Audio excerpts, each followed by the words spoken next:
Welcome to Talking Jazz, a program featuring conversations, stories, insights, and guided listening with today's jazz creators. Hosted by pianist, composer, author, and educator Monika Herzig. Welcome to Talking Jazz. My guest today is amazing guitarist, composer Monnette Sudler from Philadelphia. And I had the pleasure of playing a little bit with Monnette right before we all went on lockdown and shut down for our CD release parties. And she is just absolutely wonderful. So we'll welcome Monnette Sudler. Hi, thank you, Monica. Thank you for having me. Appreciate it. Absolutely. It was a real pleasure to get to know you early March when we toured and when you came to Indiana and hear you shred. Ah. So I want to, hear more about your background today, and then we'll head into some of your recordings. Tell us a little bit how you got into music and guitars. Well, I started the guitar when I was a teenager. I actually started on piano when I was 8. My mother kind of made me do that. But Mothers do that, right? yeah, they do that. So the guitar is really what I wanted. So I started guitar as a teenager. My aunt and my grandmother, they helped me to kind of get started, set up with lessons and guitar case and stuff like that, all the necessities. My mother, later on, she told me she didn't want me to play the guitar. She would hide it from me for years. She hid it from me. If I pulled it out, she put it back in the closet, she said, because she didn't want me to be a rock and roll guitar player, because that's all she knew. Later on, I was able to introduce her to some different styles of guitar music. And actually, she's like an inspiration for me to have done my Philadelphia Guitar Summits that I spent like 10 years doing that, presenting and curating this program in order that people will be able to experience different styles and genres of guitar music. Anyway, then I went to school, went to Berkeley, I graduated from Temple University. I started my own band. Well, the first band I played with was the Sound of Liberation group. That was kind of right at our high school and in between Berkeley. And then after that, I started my own group. I played with, some really wonderful people, Philly Joe Jones, Frank Foster, Sonny Murray's, recorded Apple Chorus with them, Don Pullen, Sam Rivers Big Band, Dave Holland, I've really watched Hugh Maskell, some really great people. I played with Monica. Well, I can't compete with all my heroes. So I've had a pretty full musical experience, and I'm continuing to do so. Yes, absolutely. Yeah, Dave Holland, Sam Rivers. Oh, wow. Very, very nice. Well, maybe we'll, get into some details with the tunes. You brought a few selections to me, and I'd love for you to give us more background on when they were recorded, with whom, and some stories behind it. And the first you brought is called Brighter Days for You. And I was just really fascinated by the xylophone. Whoever that was, shredding. Shredding. And then you have these meter changes too, it goes between 3 and 4, and then they'll go away and just kill it. So tell us a little bit about that tune and recording and where it's on. Well, I recorded that for Steeplechase Records, and that's a Danish label. I actually got that recording deal from working with Sam Rivers Big Band. We did the Newport Jazz Festival in New York, and someone heard me playing with the band, and they told the record company, and they contacted me, and we met in New York. And it was very cool because I played him all my original music, and he was like, okay, let's go for it, So, and Brighter Days for You, I don't know if it's the Gemini in us, because you like to do odd meters and change, kind of same style a little bit. Yeah, but it starts like in 6/8, and then it goes into a 4/4 kind of samba thing, and it transitions back and forth throughout the improvisation. And playing on it is Tyrone Brown is on bass. Tyrone Brown played for years, he played with Max Roach's band with Odin Pope. And also Khan Jamal, vibraphone, is from Philadelphia. And he's like one of the first people he was in the first band that I worked with. We've known each other for many, many years. Newman T. Baker is on drums, and Gerald Benson was on bass. No. Tyrone was on bass. Let's see, who else played? I feel like I'm missing someone. Oh, Oliver Collins played piano. Right, there was the piano. Right. He was playing too. Oh, Oliver's outstanding. City. So we recorded in New York Hmm. City. And when was that? That was in the 70s. I think 1977, 78. Yeah. And I assume it's still available on Yes, yes, outlets. it is. What was the title of the album? And that's the title track, Brighter Days for You. Brighter Days for You. All right, well, let's listen to it. So All right. this is Brighter Days for You from Brighter Days for You on Steeplechase, recording by Monnette Sudler. And listen for those changing meters going back and forth between the 6/8 and the duple meter feel, and those amazing soloists, especially I assume it was a marimba that Marimba. Yes, it was. that is just really, really mind-boggling. So here we go. All right.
that was Brighter Days for You by Monnette Sudler on Steeplechase.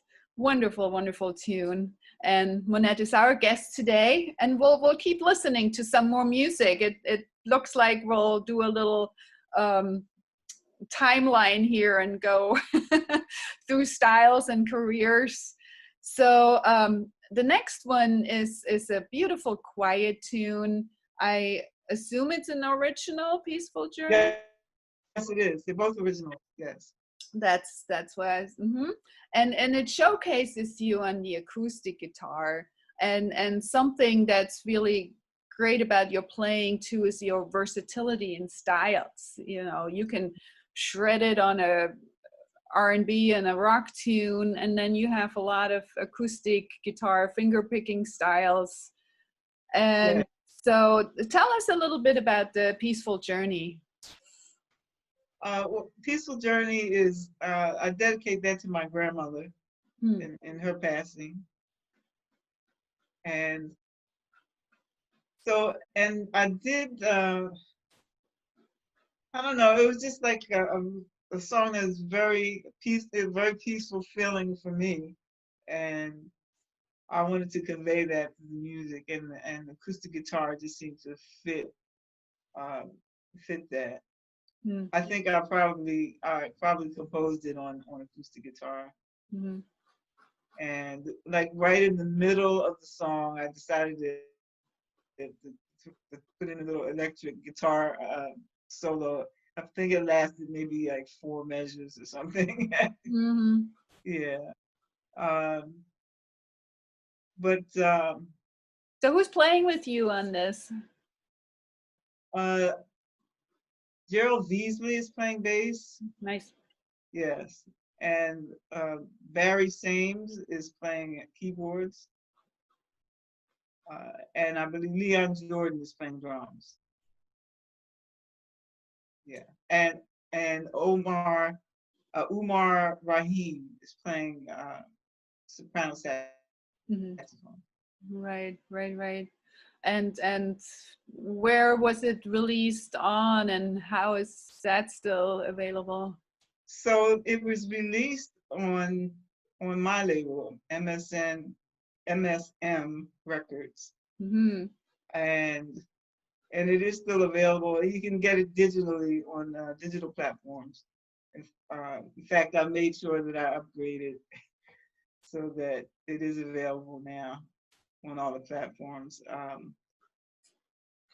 So yeah, and that's about it on that. So that's interesting that, you know, we all had to become business people too, and found our own label and put this out. And I believe you said late 90s, so that was the early days or the mid days of the CD and Right. new technology, and just before the internet and all that was possible.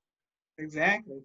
So it was you know, but you know, you have to do these things in order to keep yourself moving and do the marketing for yourself, and because you just can't sit around and wait for something to happen, you know. I mean, sometimes you have to just make things happen and do the best that you can do. And you know, it's part of the reason why I started having my own group, is because a lot of times as a woman, you don't get hired to do certain gigs and go on the road and things like that, especially as a guitar player. So, you know, you have to put yourself in a position to hire other people and find your own gigs and things like that. So, Nice. so having a record company is just part of that process. Yeah, and you're so right. You know, we should point that out, especially our generation a little bit before, you know, where being the instrumentalist, the female instrumentalist, was still just a really rare thing. You know, Right. it's changing now, and we're seeing a lot of great youngsters, but it was a rare thing, and often people didn't know how to handle it. And the way you traditionally learn is by playing with others, by being hired, by being part of the band. And if you don't get these opportunities, then you can't learn and Exactly. the best you can. And so, especially, you know, in our era, 80s, 90s, we had to totally create our own opportunities and say, well, I'm going to be the band, I'm going to find the jobs, and and then I'll Right. hire all the people that I want to play with. Exactly. And but you know, it's funny, Monica, because I've been speaking with a lot of young people, especially over the past few weeks Mhm. and the past month or two, and it really hasn't changed much. Mhm. The young women are really just, I mean, just yesterday I did a master class, and a young woman said to me, you know, that she felt as though she always had to prove herself, you know, to the guys, Mhm. and she wanted to know how she could kind of get past that. And so things are not really any different. You know, the difference is there's a lot more young people playing, a lot more young women that are getting involved in music. I think that's the difference, but not necessarily the attitude of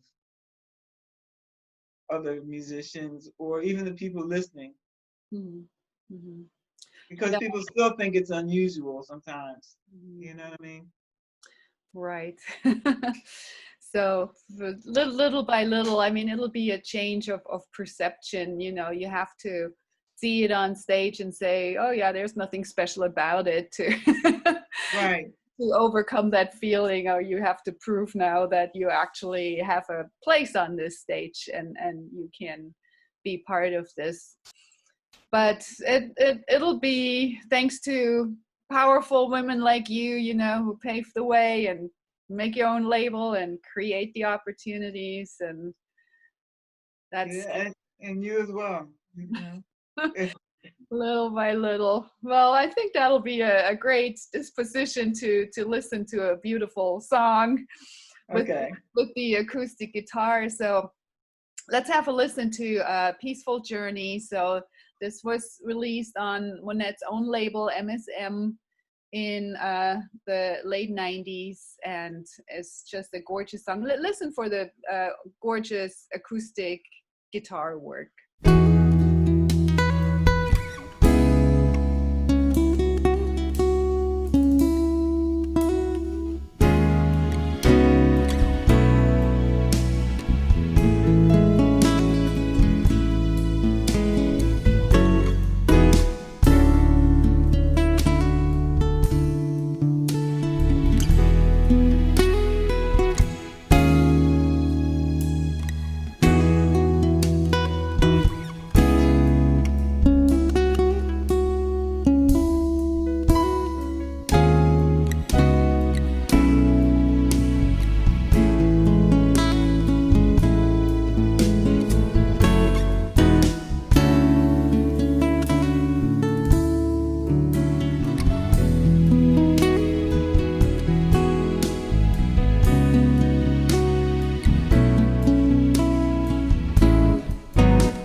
whole journey from Monnette Sudler composition released in the late 90s on her own label. Gorgeous tune. Thank you, Monnette, for bringing that to us. Oh, my pleasure. So we heard two originals, and the next one you brought is somebody else's original, which is also totally fine to tackle other people's tunes, and that's the jazz mentality, to see what can I do with it, how can I interpret it. And you know, it's fitting, it's a great guitar player tune because it's Pat Metheny's James.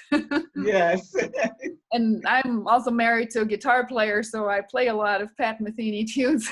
Oh, I'm sure you do, right? One of his favorites. So, well, tell us a little bit about that recording, where it's from, and your idols. Who do you look up to as guitar players? That recording was done in Japan. It's a live recording, and Barry Sames is on keyboards, and he and I did a short tour in Japan. So I released a recording that's like a compilation of like one or two of the different venues that we played. It's not all the same venue. And so we did James, and there was two Japanese musicians that played along with us. Tom Jacobetti, who's a guitarist from Philadelphia, introduced me to the song. And I do love Pat Metheny's music. And in fact, Tom, he really loved Pat Metheny's music. So he would transcribe his stuff all the time and share it, with me. And coming up, I used to listen to Wes Montgomery a lot, and Kenny Burrell, Grant Green. But really, I used to listen to horn players like Yusef Lateef and Coltrane and Oliver Nelson. So I really did listen to them like a lot, even more so than guitar players. I listened to John Handy, and there was a guitar player that used to work, that was on this recording with John Handy. But I don't remember his name, but I used to listen to him because I liked his solo. Now, at the time, I was trying to figure out how to approach my solos when I was working with my first band. Right. Well, funny you mentioned Oliver Nelson and the horn players. You know, my best friend in Indianapolis is Oliver Nelson Jr. I should have connected you when. Oh, really? when you were here, and wow. And he talks a lot about his dad's compositions, and we play a lot of his music. But there's a lot to playing horn lines, because us chord instruments, we can play. Well, I have 10 fingers. I can do 10 things at the same time. We tend to do that instead of thinking about creating the melodies. If you're a horn player, you're limited to playing one note at a time. And so you have to think about that. And often there's so much to learn when you listen to how they create the lines, rather than your own instrument where they do the same fatality of doing everything together. Yeah, but I really was drawn to, especially Yusef Lateef. He just had such a soulful sound, and Grant Green as well as a guitar player. It seemed so simplistic what they were playing. It didn't sound complicated, you know what I mean? But then when you try to recreate what they did, it's not so simplistic, you know what I mean? It just gives you that feeling of kind of being down to earth, but it's very sophisticated, really, when you really delve into it. And it's often not about how many notes are fitted into a measure, and it's more about which notes connect to each other. So that doesn't mean they have to be hard to play, or it's just the right choices and finding that mood. And that's the goal, to find these gorgeous melodies and do that in the moment, So live recording in Japan. So when was that? When did you guys tour Japan? That was in the 2000, maybe 2005, I think it was. That's pretty recent, yeah.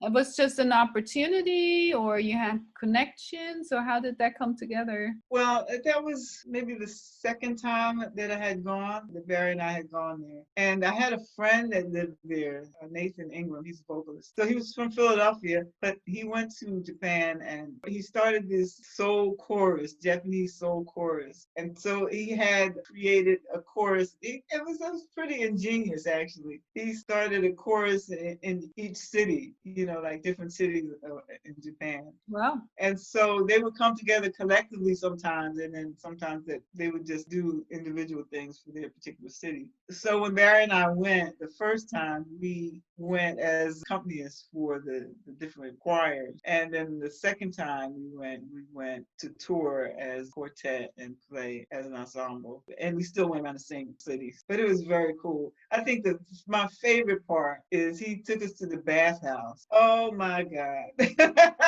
That was the best experience of my life. They really did, you got in the pool. This is funny. I took my washcloth, they give you like a little washcloth, but they really give it to you so you can like just cover yourself. And I took it into the pool, but I didn't know. And everybody was looking at me, and I'm thinking they're looking at me because, I'm a foreigner or something, you know what I'm saying? But it was because I had this on washcloth. And so the owner came out and she's like, "Oh, you can't have that in there." Oh, okay. So, but then you do that, and then you go in the sauna, and then you go get your body scrub. Oh my goodness, the body scrub was just awesome. I mean, any oil you had on your skin, it was gone, and I felt so good afterwards. I haven't been able to find anywhere else that does that. Oh, no, those are great stories. And, that's the special thing about being a musician. And, especially right now where all that touring stopped and our opportunities to engage with different cultures and different countries directly, it makes it even more memorable and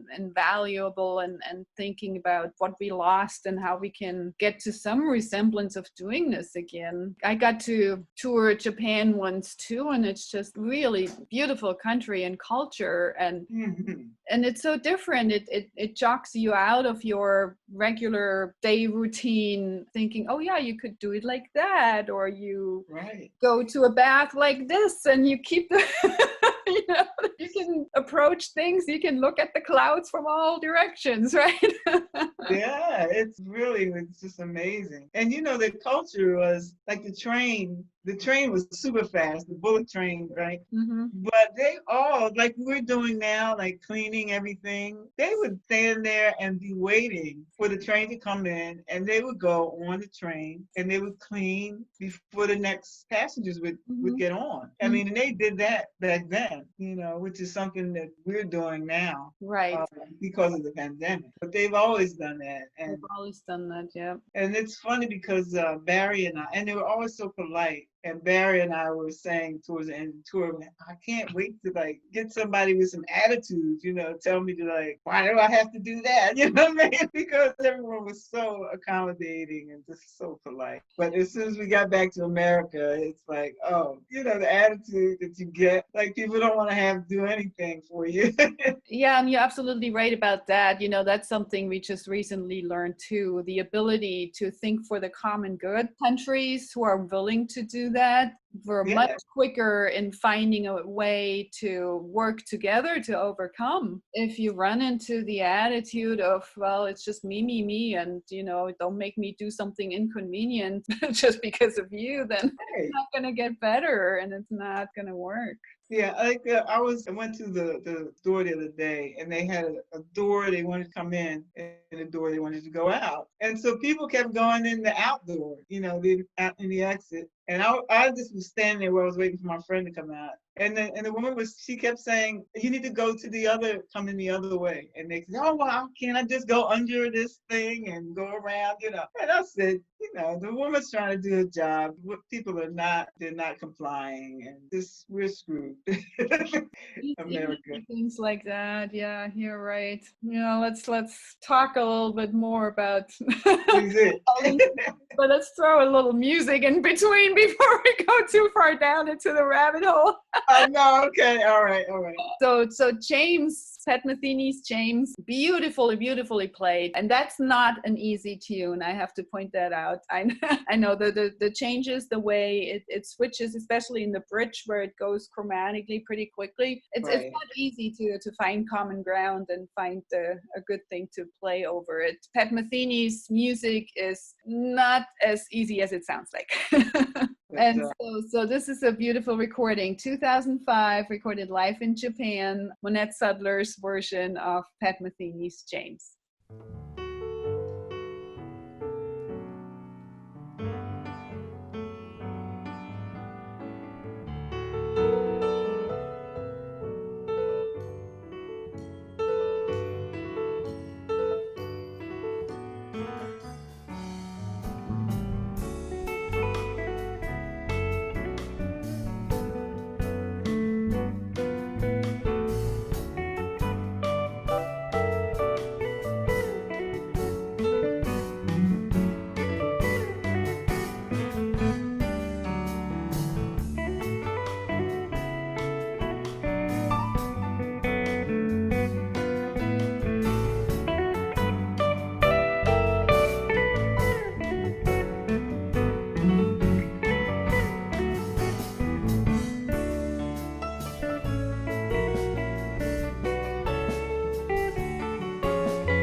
That was changed by Pat Metheny, interpreted by Monnette Sudler on guitar with her group Live in Japan. Really, really well done. Thank you, Monnette, for that. So the last one we'll listen to is another original. And I think it's actually really important for any jazz artist to be able to write your own music too. That's, you know, how you leave a legacy and even more personal memories of who you are and a way to express. And, you know, I'm going to take some wild guesses here and you can correct me. So the next one is A Time for Mingus. And I can hear some Mingus in there in terms of how strong it is, and also there's a trombone guitar duel going on all the way through, so I'm curious to hear how that came about. So tell me a little bit about the tune and that recording. So Time for Mingus, it was written for Charles Mingus, and I've always admired how his arrangement for a small ensemble always sounded like a larger ensemble. So this recording, the producer of it wanted me to record without any drums or bass, which is why there's no drums and bass.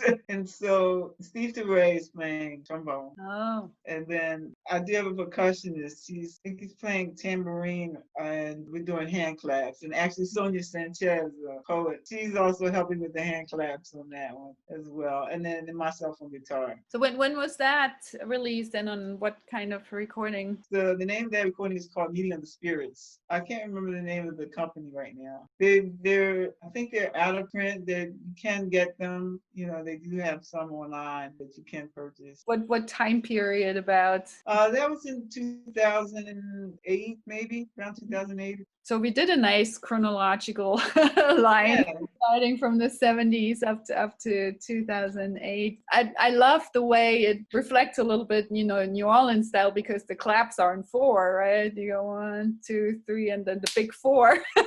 Right. So it's, you know, the whole New Orleans parade style and groove has that big. Yeah, and it's funny, when I was doing it live without the trombone, sometimes I would do it with the quartet, Ladies Night Out quartet. Then I would start out with the hand claps, and then I would just, you know, then the audience would start to clap with us, and then we would start the tune. And they would kind of clap for a long time. They'd hang in there with us, you know. When we started going off the rails a little bit, you know. Right, I was just gonna ask how long they make it going 1, 2, 3, 4 before it goes on 1.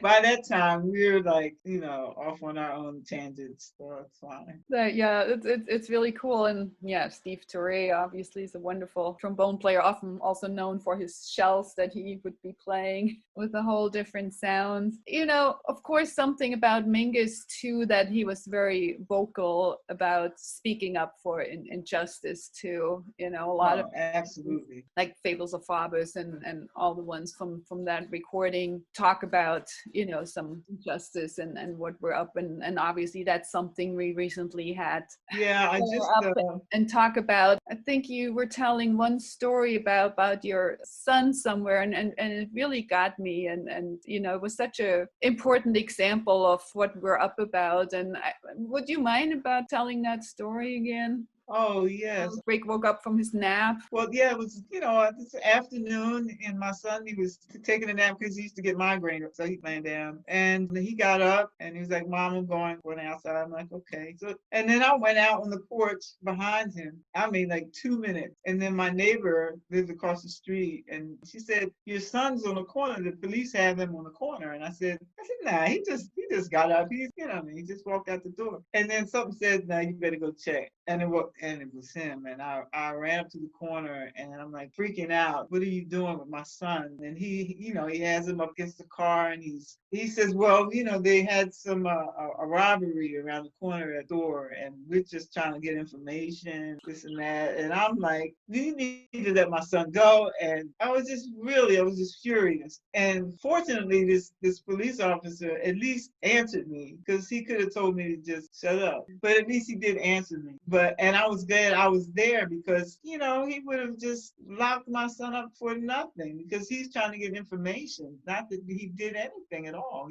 And so when I asked my son if he remembered this experience, this was the part that hurt my heart at the most. He said, "No, Ma, I don't really remember that." He said, "That used to happen so often." He said, I don't remember that at all. And so that really said a lot to how young African American boys, have to live and how they are subjected to police this harassment or negative interaction constantly to the point where he wouldn't remember something like that. And for me, it's like at the forefront of my mind. And my youngest son also had an experience similarly where he left his girlfriend's house. He's sitting in his car and the police come and they arrest him for raping somebody. And they said, "We don't even care if you did it or not. We just need to take somebody in." And he just had left his girlfriend's house. And so he's like going crazy and he's trying to call his girlfriend and, get her to come outside to tell them that, it's very traumatic for people to have to live like that. And every African American mother pretty much has a story like that. When it came to George Floyd and that whole situation and the way that the world is kind of risen up and stopped being silent and kind of ignoring what's happening. And honestly, a lot of people don't even really know what's happening because they don't have to live it. The fact that we're all speaking out about it and telling our story, that's what is very important, and that we keep telling us. Absolutely. It's from my perspective. I mean, all I have is a heritage of coming from Germany, where you had bad people take over and influence. And after that was over, the whole country had to be restructured in terms of never forgetting that injustice. There's Right. so many laws in place, and in the schools, the history that's being told. The kids go to those places in concentration camps and they see it and they're told the injustice, and not that it's much better, but in order to change, you really have to confront it. You have to face it. And that's the thing about America is that it's not taught in the school systems. They really water it down to nothing. The way they teach about enslaved peoples and how that all came about, and the horrific things that happened during those times, centuries and centuries, and nobody talks about it. Nobody wants to talk about it. Nobody wants to look at the pictures and things like that. And they will look at the pictures of concentration camps and Jewish peoples and injustices to them, but not so much for us. And it's just starting to really surface. And I think if people did learn that and children did learn that, and I mean, it's a horrible thing, but it's part of our history, of America's history, and everybody should know it. And everybody should realize and confront it. That's the only Exactly. way to change. Change it. We started a little bit, but hopefully this flame will keep going and getting bigger into this fire. We can't squish it out again. It's gotta grow. I hope so. As I know our president is trying to squish it out, but We will not. Let's do everything we can. And I think your story is so important. I mean, that's one thing that really brought it home to me as a mom myself, thinking about how is that? Could I put myself into those shoes, and how does that feel like? And that's what everybody needs to do. So, well, all right, let's put the message out, keep going. Let's go for change. And especially in jazz, this is a music that comes off this wonderful heritage, and we all owe so much to this Afro-American heritage to have this music and be able to perform it. So let's speak up and let's do what we can. So everyone's voice counts. Everybody's voice counts. Don't be silent. Don't be silent. I love that. Don't be silent. That's our last slogan. Okay. That'll be it. So I really appreciate you talking to me and sharing so much and so many personal stories. That's really special. keep shredding. I I'll hope. do that. Oh yeah, I hope we get to play again sometime soon. I'll do as well. It was fun. Thank you. It'll happen anytime. Anybody. So this is Philadelphia area. Philadelphia has a great jazz legacy anyway. And our guest today was Monnette Sudler. And the last selection we're going to listen to is Time for Mingus, featuring Steve Turre and Monnette Sudler.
Thank you for listening to Talking Jazz with Monika Herzig. My guest today was Philadelphia guitarist and composer Monnette Sudler.